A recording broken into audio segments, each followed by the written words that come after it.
ठीक है, तो स्टार्ट करते हैं। जो आएँगे वो बाद में ऐड हो जाएँगे, ठीक है? आज हम 17-12 जो पढ़ने वाले हैं, ठीक है? 11 तक हो चुका था। इसमें है वेबसाइट डिज़ाइन स्क्रिप्टिंग टूल, ठीक है? हिंदी में वेबसाइट डिज़ाइन पटकथा उपकरण जो दिया हुआ है, ठीक है?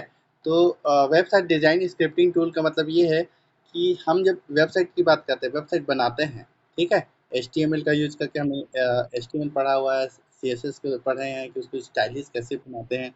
तो हम वो वेबसाइट कोई भी का पेज बनाने के लिए, ठीक है? एक-एक पेज से मिलके हम वेबसाइट बनाते हैं, ठीक है? तो एक पेज बन रहा हमारा वेब पेज कहलाता है, जिसको हम कोडिंग करते हैं। उस वेब पेज में क्या-क्या चीज़ें शामिल होंगे, उनके लिए हम कोड करते हैं, एचटीएमएल कोड करते हैं, ठीक है? तो एचटीएमएल कर सकते हैं, सीएसएस यूज़ कर सकते हैं, एक्सएमएल यूज़ कर सकते हैं या एक्सएचटीएमएल का यूज़ करके हम क्या करेंगे, हम वेब पेज बनाते हैं, ठीक है? तो जब वेब बहुत सारे पेजेस मिलके हम वेबसाइट किसी विशेष उद्देश्य के लिए हम वेबसाइट तैयार करते हैं। तो स्क्रिप्टिंग से क्या समझते हैं कि पटकथा लिखना मतलब स्क्रिप्टिंग उसमें क्या चीज़ें होंगी, ठीक है? उसको हम स्क्रिप्टिंग कहते हैं। तो जैसे हम बात करते हैं किसी भी भाषा की, ठीक है? हमारे खुद की भाषा की बात करते हैं, हम हिंदी में बात करते हैं, तो उसका उसको भी हम लिखने का तरीका है, ठीक है? कि स्क्रिप्टिंग लैंग्वेज में कि हिंदी कैसे है देवनागरी स्क्रिप्ट में लिखा जाता है, ठीक है? तो जो भी हम हिंदी बोलते हैं यदि हमको लिखना हुआ तो उसके लिए हम स्क्रिप्टिंग टूल कौन सी यूज़ करते हैं, स्क्रिप्टिंग लैंग्वेज कौन सी यूज़ करते हैं? तो देवनागरी जिसमें हम हिंदी की लिखा जाता है, ठीक है? संस्कृत को भी देवनागरी में ही लिखा जाता है, ठीक? तो इस तरीके से स्क्रिप्टिंग है। तो हम जब वेबसाइट बनाएँगे, डिज़ाइन करेंगे तो हम कुछ स्क्रिप्टिंग टूल का यूज़ करेंगे, जो क्या करता है, हमें मदद करता है लिखने में, हमें वेबसाइट डिज़ाइन करने में। जैसे इसमें दिया हुआ है कि आप लोगों के साथ हिंदी वाली बुक होगी, ठीक है? तो उसमें जैसे है कि मैं इंग्लिश वाले से पढ़ के बताता हूँ, आपको सॉफ्ट कॉपी दिया गया है, ठीक है? तो जैसे है कि वेबसाइट टूल का उपयोग किसमें किया जाता है?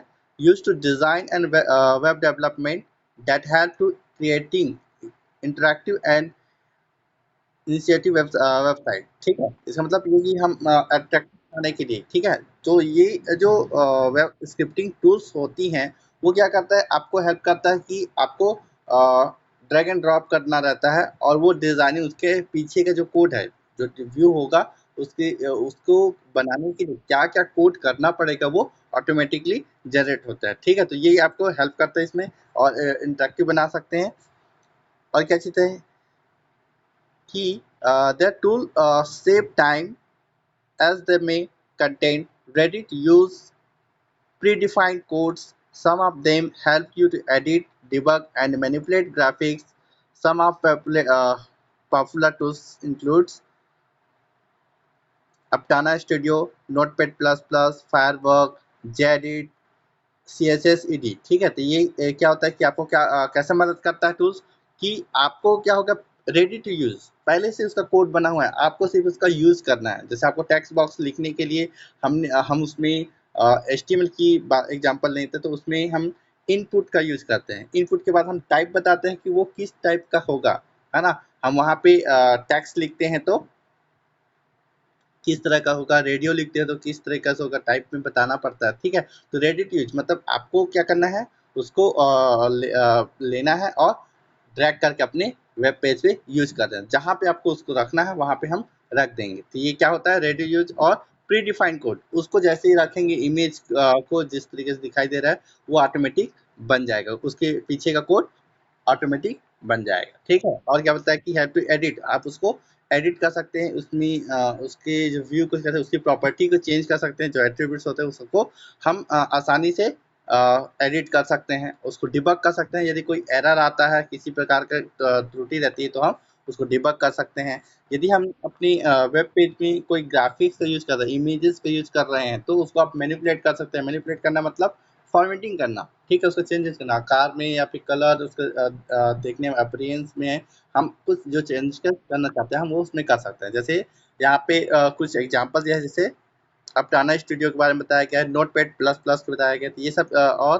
फायरवर्क, जेडिट ये सभी क्या है, आपका एडिटिंग टूल्स है, स्क्रिप्टिंग टूल्स है, जिसमें हम वेब पेजेस बनाते हैं, वेब पेजेस मिलके वेबसाइट बनते हैं। फिर आगे है आपका भाषा का अंकन या स्क्रिप्टिंग लैंग्वेज, कौन कौन से लैंग्वेज स्क्रिप्टिंग लैंग्वेज इसका यूज कर सकते हैं, ठीक है। Scripting language refer to code written manually and executed either at client side, handled by the local browser at the client end, and server side handled by the web server, ठीक है।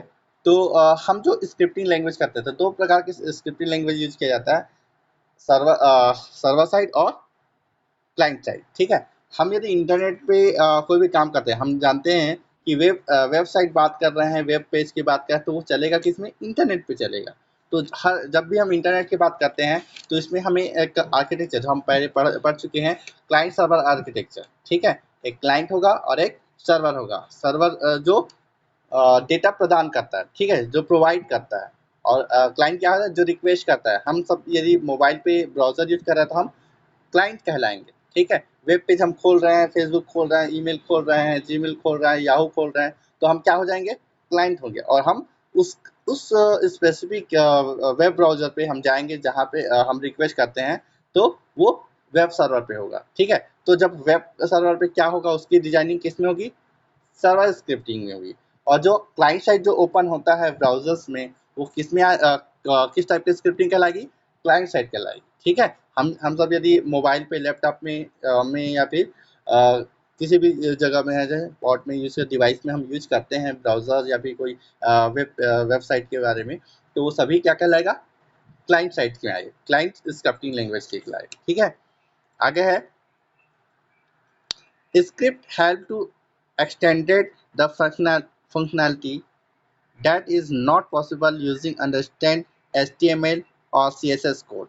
For example, look at the search engine like Google or train reservation system like IRCTC.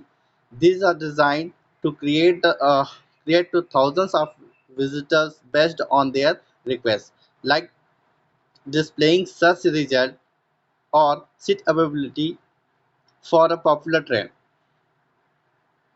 ठीक है। तो जैसे यहाँ पे example की server side के लिए कि हम स्क्रिप्टिंग जो भी चीज़ें हैं, है ना, कि हमारा जो स्क्रिप्टिंग क्या करता है, फंक्शनैलिटी जो वेबसाइट बना रहे हैं उसकी फंक्शनैलिटी वो किस तरीके से काम करेगा, ठीक है। हम जो भी चीज़ें हैं, हमारा उद्देश्य गोल होता है कि हम क्या बनाना चाह रहे हैं, उसमें क्या क्या चीज़ें होंगी। यदि हम हॉस्पिटल के बारे में कर रहे हैं तो उसका जो वेब पेज बनाने का अलग होगा, बस रिजर्वेशन सिस्टम होगा तो उसका अलग होगा।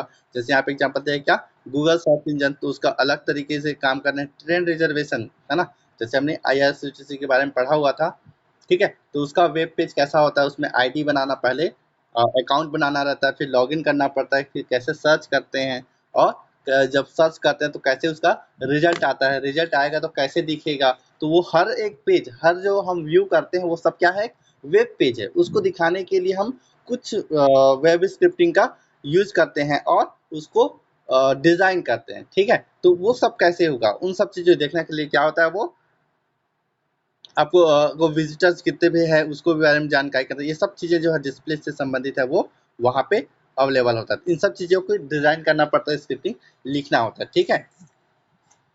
जैसे although there are variety of programming languages, use scripting is broadly classified into client side and server side scripting, ठीक है। तो हम जानते हैं कि बहुत सारी चीज़ें हैं, जो बहुत सारी स्क्रिप्टिंग लैंग्वेज है जिसमें हम ये चीज़ें बना सकते हैं। कोई जरूरी नहीं है। जैसे हम यदि IRCTC की बात करें तो IRCTC जिसमें बना हुआ है, जरूरी नहीं है कि उसी बस में बन सकता है, वो दूसरे स्क्रिप्टिंग लैंग्वेज का यूज करके भी बना सकते हैं, ठीक है। तो हम जितने भी लैंग्वेजेस है, स्क्रिप्टिंग लैंग्वेज है जिसमें हम वेब पेजेस बना सकते हैं, उन सबको दो कैटेगरी में बांटा गया है। एक है आपका क्लाइंट साइड स्क्रिप्टिंग और दूसरा है सर्वर साइड स्क्रिप्टिंग, ठीक है। तो सबसे पहले समझते हैं क्या क्लाइंट साइड स्क्रिप्टिंग। एक मिनट, मैं आपको आपके पास हिंदी वाले बुक है ना, मैं इंग्लिश वाले बुक को शेयर करता हूँ तो आपको ज़्यादा इजी होगा।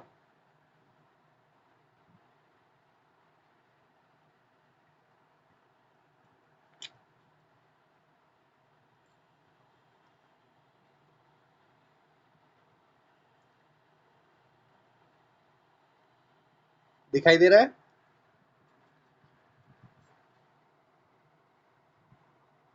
आवाज आ रही है?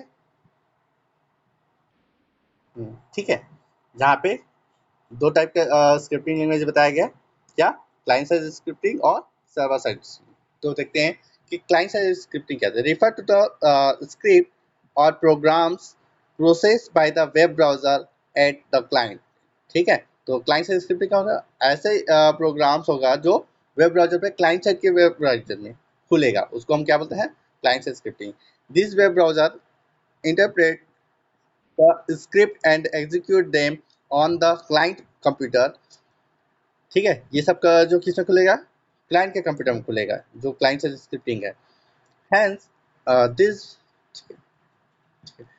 hence there these are referred to as client side script. Client side script are usually embedded within the HTML code or in a separate file reference in HTML and downloaded along with the HTML file। ठीक है, JavaScript and VB Script are some of the popular client side scripting language। ठीक है, तो ये जो रहेगा आपका जो क्लाइंट साइड स्क्रिप्टिंग जो चीज़ें हैं वो किसमें खुलता है, आपका क्लाइंट कंप्यूटर में खुलेगा। और जो भी स्क्रिप्टिंग लिखा हुआ है वो आएगा जब आपके क्लाइंट साइड में, तो वो HTML कोड के रूप में आता है। एम्बेडेड का उसके अंदर क्या रहता है, embedded with in the HTML code के अंदर रहता है। ठीक है, और जो क्लाइंट साइड स्क्रिप्टिंग की बात करते हैं तो मुख्य रूप से जैसे जावा स्क्रिप्ट हो गया और VB स्क्रिप्ट जो है वो क्या है, सबसे ज़्यादा यूज होने वाली चीज़ें हैं। ठीक है, VB स्क्रिप्ट माइक्रोसॉफ्ट का है, विजुअल बेसिक स्क्रिप्टिंग कहलाता है, और जावा स्क्रिप्ट ओरेकल का है। ठीक है, तो इस तरीके से ये दो स्क्रिप्टिंग लैंग्वेज है जो क्लाइंट साइड स्क्रिप्टिंग लैंग्वेज कहलाते हैं। ठीक है, जो ज़्यादा पॉपुलर है। ठीक है, नेक्स्ट है सर्वर साइड स्क्रिप्टिंग। ये आपको और क्लियर तब होगा जब आप इसका यूज करना शुरू करेंगे। ठीक है, अभी तो इसका आपका जो इसके जानने के लिए बेसिक चीज़ें हैं। ठीक है, उसको समझने के बाद आप जब इसका यूज़ करना शुरू करेंगे तो ये सब चीज़ें क्लियर हो जाएगी। Server side scripting refer to a script a program processed by a web server. The script is executed on the server before the result are sent to the visitor। ठीक है, तो ये क्या होता है, सर्वर साइड पे होता है। सर्वर जो है वेब सर्वर होता है उसमें ये उसकी कोडिंग रहती है।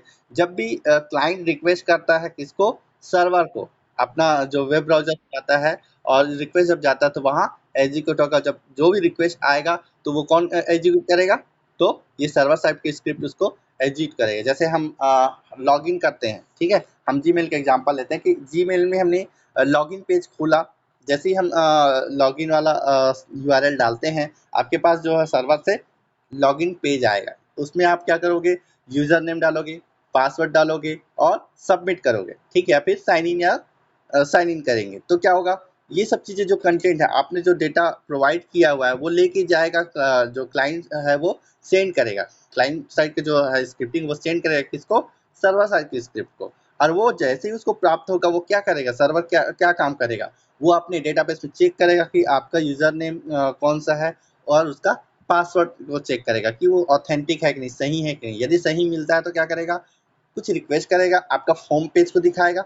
और यदि रिक्वेस्ट आपका जो एरर आता है कि आपका जो पासवर्ड गलत हो जाता है तो क्या सर्वर क्या रिस्पॉन्स करेगा, तो उस तरीके से वो है कि नॉट एक्सेसिबल करके या एरर मैसेज बताएगा कि आप आपका जो पासवर्ड है इनकरेक्ट पासवर्ड है बोल के आपका रिप्लाई करेगा। कौन करेगा, सर्वर साइड की स्क्रिप्टिंग आपको वापस रिप्लाई करेगा।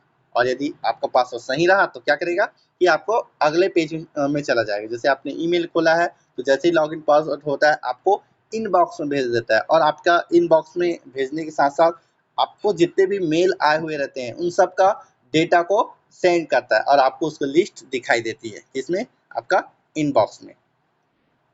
ठीक है, तो यही चीज़ें बताएगा कि कैसे विजिटर करता है। तो this is useful when you need to retrieve data from the database server and send only the result to be display on the client computer. ठीक है, तो वो जो डेटाबेस से डेटा लेता है सर्वर, ठीक, और आपको सेंड करता है और वो आपके क्लाइंट कंप्यूटर में शो होता है। वहाँ पे वो सर्वर पे नहीं दिखाई देगा, वो डेटा लिया जो रिक्वेस्ट है और वो आपकी कंप्यूटर्स में आ जाएगा। ठीक है, it enable the website owner to minimize user access the source code, which may be proprietary and also valuable, ठीक है। Most popular server side scripting language include PHP, ASP, Java via, Java server page,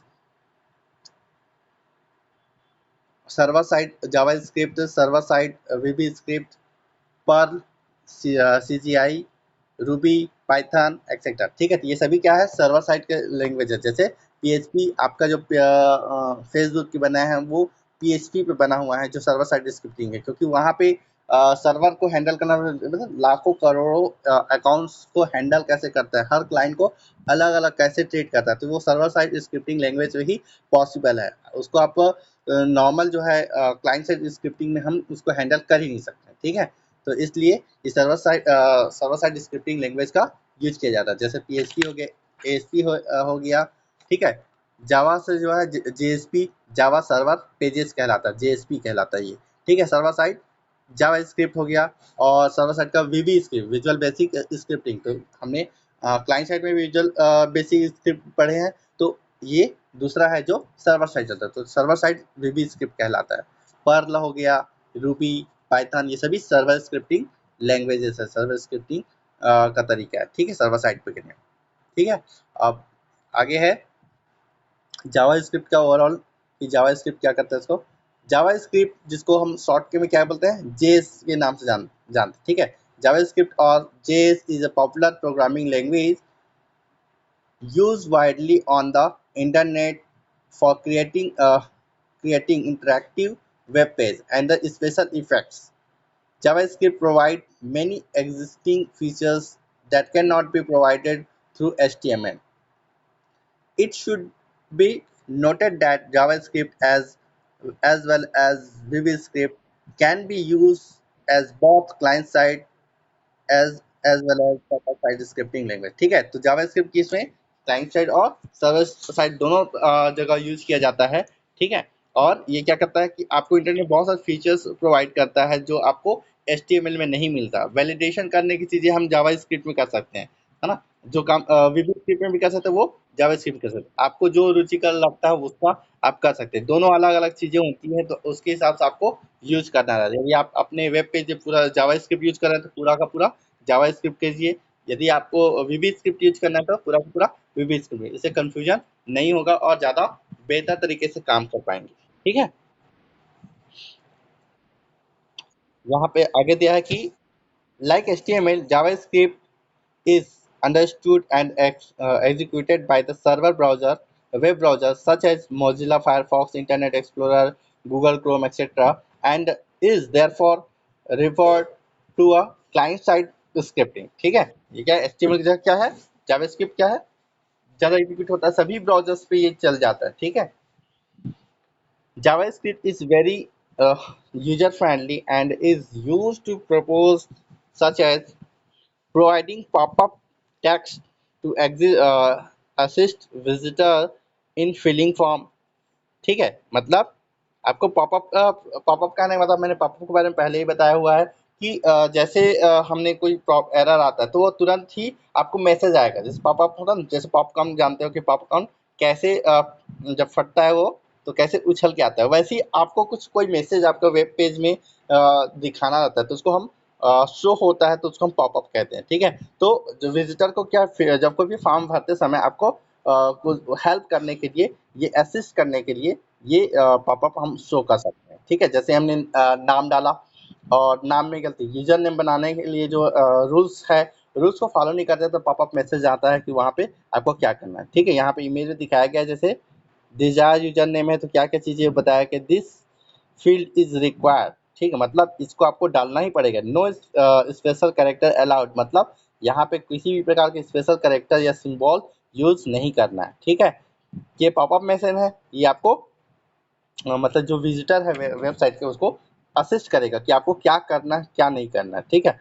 redirecting to different web pages और website, ठीक है। आपको जैसे ही click करते हैं यहाँ से एक एक जगह से दूसरी जगह किसी पेज पे जाना है या फिर वेबसाइट पे जाना है तो वो रीडायरेक्ट करेगा। यहाँ से क्लिक करने पे कहाँ जाएगा, ठीक है, डबल क्लिक करने पे क्या होगा, इस तरीके से चीज़ों को ये रीडायरेक्टिंग करेंगे, ठीक है। तो इसके लिए हम जावास्क्रिप्ट यूज कर सकते हैं। और क्या काम करना है, क्या displaying slide show attractive animation and cool effect. ठीक है, आप यदि कोई स्लाइड शो कर रहे हैं तो उसके लिए इफेक्ट जो डालना है वो जावास्क्रिप्ट के थ्रू किया जा सकता है कि आपको ज़्यादा कोई एनिमेशन करना है उसमें कि ये उससे रोटेट होगा तो कैसा होगा, है ना। हम लोगों ने स्लाइड शो करते हैं जैसे पावर पॉइंट में, तो हम उसको इफेक्टिव बनाने के लिए बहुत सारे तरीके हैं। तो वैसे ही यहाँ पे भी आप वेब पेज पे कुछ इफेक्ट लाना है तो वो डिस्प्ले करने में, स्लाइड शो करने में, तो उसको अट्रैक्टिव बनाने के लिए, एनिमेशन डालने के लिए हम क्या यूज़ कर सकते हैं, स्क्रिप्टिंग लैंग्वेज जावास्क्रिप्ट का यूज़ कर सकते हैं। ठीक है, providing personalise experience and repeating visitor by remembering the items of their shopping cart, search keywords and job search. ठीक है, यदि कोई पेज हम बार बार यूज करते हैं, विजिटर ये है वो पेज को खोलता है तो उसके द्वारा जो पुराने चीज़ें उसको याद रखता है कि वो किस तरीके की चीज़ें यूज किया हुआ है उसके कार्ड, जैसे शॉपिंग कर रहा है तो पहले कौन सा चीज़ों को ऐड किया है। तो इन सब चीज़ जानकारी को स्टोर करने के लिए हम क्या कर सकते हैं, जावा स्क्रिप्ट का यूज कर सकते हैं कि आइडेंटिफाई करेगा, कि चेक करेगा कि ये वेब पेज पे लॉगिन जो हुआ है तो उसने पिछला क्या क्या किया उसको सबको ट्रैक करने का काम ये जावास्क्रिप्ट के माध्यम से हम कर सकते हैं। ठीक है, कि आपने जैसे मान लो कि अमेजन यूज कर रहे हैं और अमेजन लॉगिन किए हैं और कुछ आइटम्स हमने सर्च किया और उसको हमने कार्ट पे ऐड कर दिया। कार्ट मतलब उसको हम परचेस करने से पहले ऐड करते हैं तो वो वहाँ पे हम ऐड कर दिया, लेकिन हम परचेस नहीं किए उसको, सबमिट हम उसका परचेस ना करके हम वहीं से हम लॉग आउट कर रहे हैं। नेक्स्ट टाइम हम जब जाते हैं तो हमको जब लॉगिन करें तो नेक्स्ट टाइम हमें दोबारा सर्च करके उसको ऐड करने की आवश्यकता नहीं। वो सारा जावास्क्रिप्ट के माध्यम से हम जानते हैं कि पिछला हमने क्या ऐड किया हुआ है उसको वापस वो दिखा देगा। ठीक है, और यदि कोई और दूसरा आइटम हम ऐड करना चाहते हैं तो उसमें हम ऐड कर सकते हैं। ठीक है, तो इस तरीके से ये चीज़ क्या है, विजिटर्स को रिमेंबर करता है कि याद करता है कि कौन सा चीज़ें क्या चीज़ किया गया है। ठीक है, उसके द्वारा कौन सा सर्च की यूज़ किया गया है, कौन सा जॉब सर्च किया गया है, उन सब चीज़ों को वो रिमेंबर करता है। कौन? जावास्क्रिप्ट। ठीक है, यहाँ पे पेज के बारे में बताया गया कि यूजर इन्फॉर्मेशन। ठीक है, जहाँ पे फर्स्ट नेम है तो यहाँ बताया गया this field is require letter only, कि आप किसी के नाम तो लेटर्स में ही होगा, कि किसी के नाम को हम नंबर्स में डाल सकते हैं क्या? नहीं डाल सकते ना। वैसे ही लास्ट नेम भी क्या होगा कि किसी का फर्स्ट नेम है तो लास्ट नेम भी होगा, इसलिए स्टार दिया हुआ कि ये दिस फील्ड इज रिक्वायर और लेटर्स ओनली, है ना, कि लास्ट नेम भी नंबर्स नहीं हो सकते, लेटर्स ही होगा उसमें। ठीक है, तो ये वैलिडेशन कहलाता है कि हम उसको वैलिडेट किया कि ये इसको डालना ही पड़ेगा, इसको नहीं डालेंगे तो आगे नहीं बढ़ेगा। ठीक है, नेक्स्ट है रेडियो बटन, जैसे क्या, प्लीज सेलेक्ट एन ऑप्शन। ठीक है, कोई एक ऑप्शन आपको सेलेक्ट करना है रेडियो बटन में से तो वो सेलेक्ट कर सकते हैं। नीचे और चीज़ दिया है कि एज क्या, this field is required number only, कि एज किसी का टेक्स्ट में तो हो नहीं सकता तो ये नंबर्स में रखा जाएगा। नेक्स्ट जैसे फील्ड दिया गया है टेलीफोन, तो टेलीफोन क्या टेक्स्ट में रहेगा क्या? नहीं, तो ये क्या होगा, आपका नंबर हो तो इनवैलिड फ़ोन नंबर हम जानते हैं। और क्या है, दिस फील्ड इज रिक्वायर्ड, और यहाँ पे भी नंबर ओनली हो सकता है। और क्या बोला है, इनवैलिड फ़ोन नंबर, मतलब आपका फ़ोन नंबर हम जानते हैं कि टैरिफ मोबाइल नंबर की बात कर रहे हैं तो मोबाइल नंबर 10 अंकों का होता है। ठीक है, 10 अंकों से यदि कोई कम होगा तो क्या होगा, इनवैलिड कहलाएगा। यदि उससे 10 ज़्यादा दे दिए, लिख दिए ना, नंबर ज़्यादा डाल दिए, नंबर तो डाल रहे हैं लेकिन वो संख्या में उसका ज़्यादा है तो ये भी इनवैलिड कहलाएगा। तो इस तरीके से ये जो मैसेज, ये सभी क्या है, पॉपअप मैसेज है। ये किसके माध्यम से किया गया है, तो जावा स्क्रिप्टिंग का कोडिंग करके ये सब चीज़ें किया गया है कि यूज़र को असिस्ट कर रहा है, जो भी विजिटर है वो फॉर्म भर रहा है तो उसको ईज़ी कर रहा है। ठीक है, कि वो उसको असिस्ट करे कि वो गलत जानकारी और गलत तरीके से ना भरे जिससे उसको बाद में परेशानी हो। ठीक है, समझ में आया यहाँ तक? हिस्ट्री बताया है यहाँ पे जावास्क्रिप्ट के बारे में कि JavaScript was first created in May 1995 by Netscape, now called Mozilla. ठीक है, तो शुरुआत में इसको कब सबसे पहले कब किया गया, 1995 में, मई के में, अभी मई ही चल रहा है सोचो। ठीक है, और उस समय क्या था, नेटस्केप नाम से जानते हैं, जिसको अब मोजिला के नाम से जाना जाता है। नेटस्केप जो पहले था वो अब क्या है, मोजिला के नाम से जाना जाता है। मोजिला, मोजिला का फायरफॉक्स आपका वेब ब्राउजर है, उसमें हम जानते ही हैं। ठीक है, it was first called mocha. ठीक है, तो मोजिला के द्वारा बनाया गया, तो पहले इसको जावास्क्रिप्ट को क्या बोला जाता था, मोचा जाना जाता। ठीक है, इन दिसंबर 1995 the name JavaScript was adopted. ठीक है, तो अब मोजा की जगह क्या नाम दिया गया? दिसंबर में, मई में इसका बना। नेटस्केप कंपनी में, जिसको अभी मोजिला बोलते हैं, उस समय उसको मोजा कहा जाता था। और 1995 के दिसंबर में इसको क्या नाम दिया गया? जावास्क्रिप्ट नाम से अडॉप्ट किया गया। JavaScript was made into a standard by a organisation called एमी, ईसीएमए। ठीक है, ईसीएमए के द्वारा इसको क्या स्टैंडर्डाइज किया गया है कि ये क्या है, जावास्क्रिप्ट इस तरीके से होगा। स्टैंडर्डाइज मतलब इसको हर जगह आप यूज करेंगे तो एक जैसे यूज किया है, स्टैंडर्डाइज करते जैसे आईएसओ कहा जाता है, आईएसओ क्या स्टैंडर्डाइज किया जाता है कि स्टैंडर्ड बनाया जाता है, मानक बनाया जाता है, इसलिए। ठीक है, तो इसी एमए के द्वारा इसको क्या किया गया है? स्टैंडर्डाइज किया गया है, स्टैंडर्ड बनाया गया है। ठीक है, through ECMA script is a name of the official standard JavaScript is a popular name being used। ठीक है, उसके बाद जब से ये स्क्रिप्टिंग जो लैंग्वेज है वो उसको स्टैंडर्डाइज किया गया है इसी एमए के द्वारा, उसके बाद से ये क्या हो गया? जावास्क्रिप्ट के नाम से ही पॉपुलर हुआ है। उससे पहले तक किस नाम से जाना जाता था? मोचा नाम से। ठीक है, शुरुआत इसका जब हुआ, क्रिएटेड किया गया था, उसको मोचा नाम से जाना जाता था। ठीक है, समझ में आया? जो भी डाउट होगा वो ग्रुप में और कर देंगे। और इसको जो आपके हिंदी वाले बुक में बहुत सारी चीज़ें जो है इंग्लिश वर्ड को हिंदी में ट्रांसलेट कर दिया गया है, जिससे उसको समझने में मुश्किल होती है। ठीक है, क्योंकि एक्चुअल में उसका जो वर्ड टू वर्ड यूज करना है वो इंग्लिश में यूज करना है आपको। ठीक है, हाँ, सुनिए, कुछ बोल रहे हैं? ओके, ठीक है, यहाँ पे कुछ ये आपका थ्योरी सेक्शन है। ठीक है, इंट्रोडक्शन पार्ट ही था ये, जो आपका वेबसाइट डिजाइनिंग जो स्क्रिप्टिंग है। और नेक्स्ट जो है, इसमें आपका कुछ एक्टिविटी दिया है एक्सरसाइज के लिए कि क्या कर सकते हैं। कि मान लें कि आप अपनी वेबसाइट के लिए एक इंटरैक्टिव प्रपत्र, है ना, फॉर्म डिजाइन करने के लिए एक ट्रैवल ऑपरेटर मदद करने के लिए कहा जाता है। ठीक, क्या बोलते हैं? अजीब अजीब। ठीक है, तो आपको जैसे फॉर्म बनाना चाहते हैं, ठीक है, सीधी सी बात है कि आप 8 बसों एसी के मिश्रण, गैर एसी, स्लीपर, अर्ध स्लीपर, कई स्थानों के बीच चलने वाले अलग अलग समय के अनुसूचित करें। ठीक है, आपको सीरीज बताया कि आपको एक बस ऑपरेटर, आपको क्या करना है? बस ट्रैवलिंग एजेंसी है, उसका आपको वेबसाइट बनाना है, उसका लिए एक फॉर्म बनाना है, रजिस्ट्रेशन फॉर्म बनाना है। तो आप कैसे बनाएंगे? इंटरेक्टिव प्रपत्र बोला है तो जैसे मान लो कि हम राजधानी एक्सप्रेसवे की बात करते हैं कि राजधानी जो बसेस चलती है, उसके लिए आपको यदि करते हैं, हम जानते हैं कि आपकी जैसे रूट पे अ, अंबिकापुर से चलती हैं ट्रेनें, बसें। ठीक है, बैलाडीला तक के लिए जाती है। बैलाडीला मतलब आपका बस्तर से आगे। ठीक है, तो बस्तर में बैलाडीला तक जाती हैं जो बसें हैं, जो अंबिकापुर से होंगे। ठीक है, ये अंबिकापुर से यहाँ आएगा कटघोरा, कटघोरा से अ, आपका चैतमा, पाली, इधर से होते हुए बिलासपुर, बिलासपुर से रायपुर, रायपुर से कांग की तरफ होके कहाँ जाएगा, है ना? कि रायपुर से आपको धमतरी गया, धमतरी से कांकेर, उसके बाद नारायणपुर, उधर इस तरीके से चलते चलते वो कहाँ जाएगा?